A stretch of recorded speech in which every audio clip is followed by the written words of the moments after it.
শোনা যাচ্ছে শেষ হতে চলেছে ২ শালিক ধারাবাহিকটি। তবে এখনও ধারাবাহিকের চমক দেখার জন্য উৎসুক হয়ে থাকেন এই ধারাবাহিক প্রেমীরা। বহুদিন পর আবার কাছে এসেছে আখি গৌরব।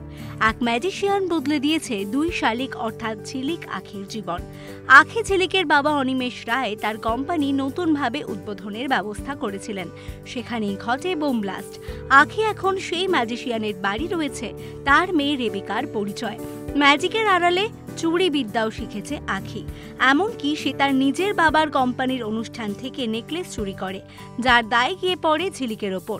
এরকম বহু টানাপোড়েনের মধ্যে চলছে ২ বোনের জীবন। তবে এবার গল্পে এসেছে নতুন টুইস্ট। গৌরব আবার ফিরে এসেছে এবং ভাগ্যের ফেরে সে এসে পৌঁছেছে সেই ম্যাজিশিয়ানের বাড়ি। আখিকে রেবেকার পরিচয় নিয়ে থাকতে দেখে অবাক হয় গৌরব। আখিকে এতদিন তার নকল বাবা বুঝিয়ে এসেছে তার স্বামী দেবাকে কেড়ে নিয়েছে ঝিলিক। তবে এবার আখি জানতে পেরেছে ঝিলিকের স্বামী গৌরব, তাই বেশ অবাক হয়েছে আখি। ধীরে ধীরে ফিরে আসছে আখির স্মৃতিও।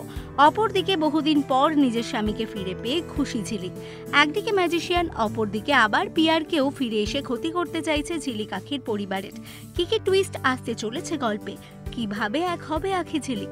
উত্তর মিলবে স্টার জলসার ২ শালিক ধারাবাহিকে চোখ রাখলে। এরকম আরো অনেক ভিডিওস দেখার জন্য নজর রাখুন আমাদের চ্যানেলে ও পাশে থাকা বেল আইকনটি ক্লিক করতে ভুলবেন না।